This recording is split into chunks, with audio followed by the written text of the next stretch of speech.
Welcome back to EDH Deck Building. I am your host, Demo. And are these combos casual? There's been a lot of discussion recently, of course, about power level and what's casual, what's not. And of course, the upcoming brackets we're possibly going to be getting in the format as well. Needless to say, a lot is changing. And another thing that could be added to the conversation is, of course, combos, some being casual and some being not. I mean, where do you guys fall into it? I want to hear some feedback in this video. Obviously, some combos can be considered not very casual and some can be considered entirely casual, especially when it comes to how the bracket system is going to work. I'm really curious how the individual cards are going to fall into those brackets because they might not look like much, but when paired with something else, they can end up winning you the game. So a perfect example of this, Elemental Mastery, 3 in a red, Enchantment Aura, Enchant Creature. Enchanted creature has tap, create X/1/1 red, elemental creature tokens with haste, where X is the creature's power, X element at the beginning of the next end step. So you might have seen this card before. It was reprinted in the Neon Dynasty Commander set. It gets used from time to time for various reasons. What bracket would this guy go into? I'm not sure. You may not know, though, that this card can very easily go infinite with, say, Midnight Guard, another card that I'm sure a lot of people have probably never even seen before. 2 in a white, human soldier, 2/3. Whenever another creature enters, untap Midnight Guard. So you take this very unassuming creature and put a not very scary enchantment on it, and all of a sudden you have an infinite combo, right? You tap your Midnight Guard, create the elemental tokens, which then untap your Midnight Guard and repeat the process. This is not only a 2-card combo, not only an infinite combo, but this is a game-winning combo, right? Unless your opponents have some way to stop you, this is going to create an infinite amount of elemental tokens with haste that can immediately just kill everybody. Where does this fall into the bracket system, right? Or more importantly, is this casual? That's what I'm wondering, and I'd love to hear feedback from you guys. I mean, I think it is. It is an infinite combo that just wins the game, but I don't know. It's a tough one, right? This is the tough part about the Commander format. These are 2 cards that are very casual, but when paired together, create an infinite combo that can end up winning you the game. Let's go to a more simple one here. How about Sanguine Bond and Exquisite Blood, right? Again, 2 cards that in the bracket system, where would they fall in? I'm not sure. When combined together, of course, they can just win you the game. Sanguine Bond says whenever you gain life, target opponent loses that much life. Exquisite Blood, whenever an opponent loses life, you gain that much life. So of course, this is an infinite loop. All you have to do is get the ball rolling with any of your opponents losing life or with you gaining life, and you win the game. Unless, of course, someone can break it up. This is a combo that has been in the Commander format for a long time. I used to run into it all the time. These cards have both been reprinted in Commander sets. Is this casual? I mean, it is, isn't it? Is this not a casual combo? You got 2 black enchantments, both that cost 5 mana. Chances you get them out on the same turn is unlikely. Again, you do have to do something to get the ball rolling. There is a chance that your opponent has both of these in play and it doesn't actually do anything. I have seen that happen. Is this a casual combo? Let's talk about Sensei's Divining Top. There's a card that I'm really interested to see where people would put it in the bracket system. I think there's likely people out there that wouldn't mind seeing this banned in the Commander format. I love this card. It's one of my favorite cards of all time. I recently put it into a deck myself, and there is a lot of combo potential here. And this is one that a patron of mine actually has in their deck. And in fact, I'm going to talk about a few combos here that patrons of mine have in their decks that they have played in games on my Discord, where we're all playing very casual decks, I think. Sensei's Divining Top combos, there's a lot of different ones. Usually they work like you have a cost reducer, like Helm of Awakening is the cost reducer they had, so spells cost 1 less to cast. Everybody's, right? Is this a casual card? Of course it is. It's practically a hug card, but it's also a card that is often used with a lot of shenanigans, right? That's where, again, getting back to the whole bracket thing, it can get a little confusing with a card like Helm of Awakening, where, yeah, it's just a huggy card that lets everything cost less, but at the same time is often used in combos and gets used very effectively with Sensei's Divining Top, which of course is free with a Helm of Awakening in play. And then all you need is something to play off the top of your library. This individual had Experimental Frenzy, which allows you to look at the top card of your library at any time, and then you can play the top card of your library. So of course, how this combo works is you flip your top, right? You draw a card, then put it on top of your library. But of course, since you can play the top card of your library and it's free, you can just cast it for free from the top of your library and repeat the process. So this combo is not a game-winning combo necessarily, right? You're not actually killing your opponents with this unless you have a Reckless Fireweaver in play or something like that, or maybe a Psychosis Crawler, right? You would need another piece here. We're already in a 3-card combo here, and you would need another piece in order to close out the game. Just this on its own, though, is you get to draw your entire deck, right? That's what it allows you to do. Is that casual? Are we in a casual scenario here?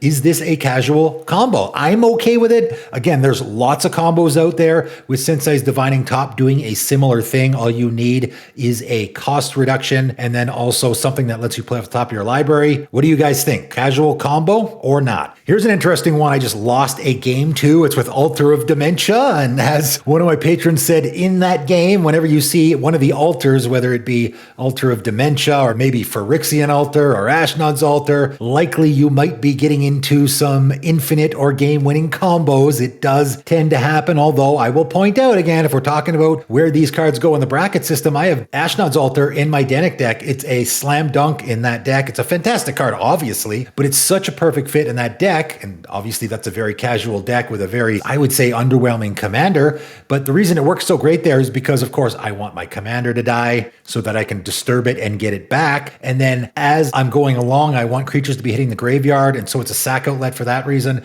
And it is also a way to pay for my clues so that I can sacrifice a creature and use that 2 colorless mana to crack a clue, right? So it's just such a neat fit in that deck. But of course, it is a powerful card. And so is Altar of Dementia, where you can just sacrifice a creature and target player mills cards equal to the sacrificed creature's power, right? And of course, this can be used on yourself or on your opponents. That's what makes it extra good. You can use this as a self-mill option. It's a great one, of course. I'm sure there's some combos there as well with milling yourself. But in this case, they were using it on us, and I'm sure a lot of you guys have probably never seen this combo before. They were playing their Rayhan deck, right? Last of the Abzan. Rayhan enters with 3+1/+1 counters on it. Whenever a creature you control dies or is put into the command zone, if it had 1 or more +1/+1 counters on it, you may put that many counters on target creature. So you're probably starting to figure out where we might be going with this. They had Infested Trinax come into play, and they actually flashed this out on the end step. They weren't even doing this during their turn. They did it at instant speed, which of course makes combos a lot better as well. If you've never seen this guy before, which you maybe haven't because it's a pretty new card, 3 black and a green lizard 4/4 with flash. When Infested Trinax enters, until end of turn, whenever a non-token creature you control dies, create a number of 1/1 green Saproling creature tokens equal to its power. That's actually a really powerful effect. So what happens here in this combo is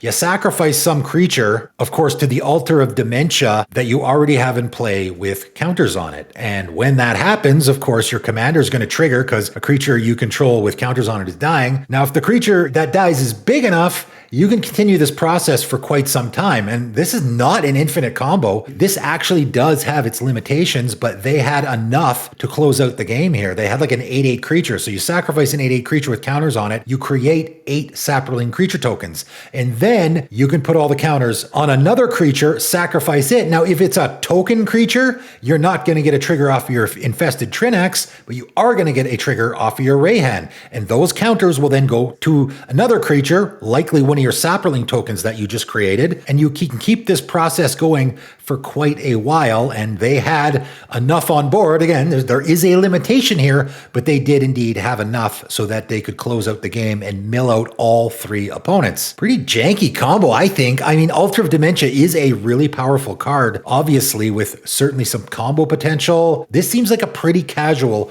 combo to me. What do you guys think? Again, the altars are powerful cards. Likely they will end up going in higher brackets when we get to that point. As far as this actual combo goes, I don't see any issue with it. I certainly don't mind losing to it in a casual commander game. Let's end off with one that I almost lost to in a game recently. My patron has a Lonis Cryptozoologist deck, green and a blue, Snake Elf Scout 1/2. Whenever another non-token creature you control enters, investigate. Tap, sacrifice X clues, target opponent reveals top X cards of their library. You may put a non-land permanent card with mana value X or less from among them onto the battlefield. Under your control, that player puts the rest on the bottom of the library in random order. So, of course, if you're playing your Lonis deck, you will likely have an Academy Manufactor in there. As I have said, since this card first got spoiled in Modern Horizons 2, going forward, it's going to be in a ton of commander decks It's going to be a Commander staple forever. And of course, it has been reprinted now in March of the Machine Commander, Murders of Karlov Manor Commander, Outlaws of Thunder Junction Commander, and Bloomborough Commander. This card's been reprinted 3 times just this year alone. Pretty crazy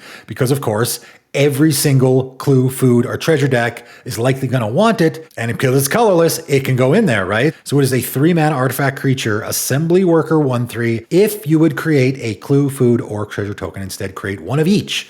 So in this case, of course, we're creating clues, so we will also get a food and a treasure. And what's the combo here, guys? There is one other piece involved here to give you an infinite combo, and it is a card that is a little bit notorious, I would say, for comboing off, which is Shrieking Drake, which again is another one of those cards that I'm really curious where it's going to fit into the power bracket system, right? 1 blue mana Drake, 1/1 with flying, and when it enters the battlefield, you got to return a creature you control to the owner's hand. Wow, that doesn't seem very scary. Not scary at all on its own, but it is very much a combo piece in a lot of decks. A lot of Animar players will play Shrieking Drake because of Shrieking Drake, of course, returns itself. That's what you typically use that card for. So for every 1 blue mana you have, you get essentially an enter the battlefield trigger, or maybe a cast trigger, something like that. Of course, with an Animar deck, there's a commander that says whenever you cast a creature spell, so that's why Shrieking Drake works particularly good there. You're just going to be piling counters on your commander for every 1 blue mana you have, essentially. But with Lonis, it's even better because, of course, it is just whenever a non-token creature you control enters the battlefield, you're going to get a clue, and your Academy Manufactor is actually going to give you a clue, food, and a treasure. What ends up happening, this is infinite, but not game winning, is you can use the treasure that your Academy Manufactor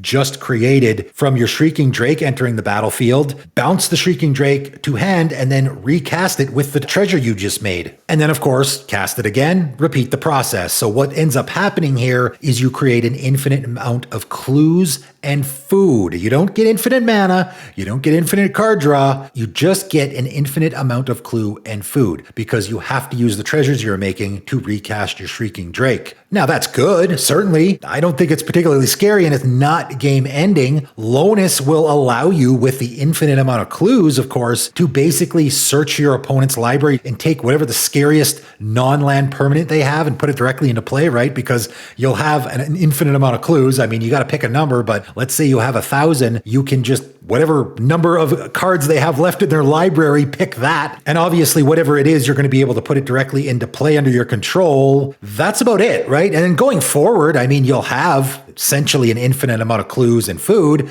You're going to need another way to actually win the game, though, right? This is a really neat combo that I've never seen before that I think is entirely casual, doesn't actually win the game, requires at least 3 pieces. That's sort of the conversation that people get into when it comes to combos as far as what is okay in a casual game. A lot of people don't like those 2-piece combos, right? If a combo is just 2 things like the Elemental Mastery and the Midnight Guard, a lot of people are not going to love that. They're not going to love that in a casual Commander game, even though those 2 cards are very much casual cards. It's really no different than a Kiki Jiki combo, right? You're doing essentially the same thing. You're using 2 cards to create an infinite amount of creatures that will then likely kill everybody. So where do you draw the line, right? A 3-card combo for me is pretty casual, even if it is a powerful combo and it's going to win the game. I mean, 3 cards? That's not so bad, is it? If you're tutoring for those combo pieces, okay, now we're getting into sort of a different discussion where now we have to involve tutors in the equation as well. And again, all of this needs to be taken into consideration going forward with that bracket system. Basically, I'm just throwing out some food for thought. Again, going forward, talking about power level and brackets and how everything might end up working out. If a Wizards of the Coast employee happens to watch my videos, more food for thought for you guys to figure out how you're going to make these bracket systems work, because of course, some of these cards are very unassuming, but when combined with other cards, they can end up just straight up winning the game for you, right? You guys let me know in the comments below if you think some of these or all of these or none of these combos are casual, or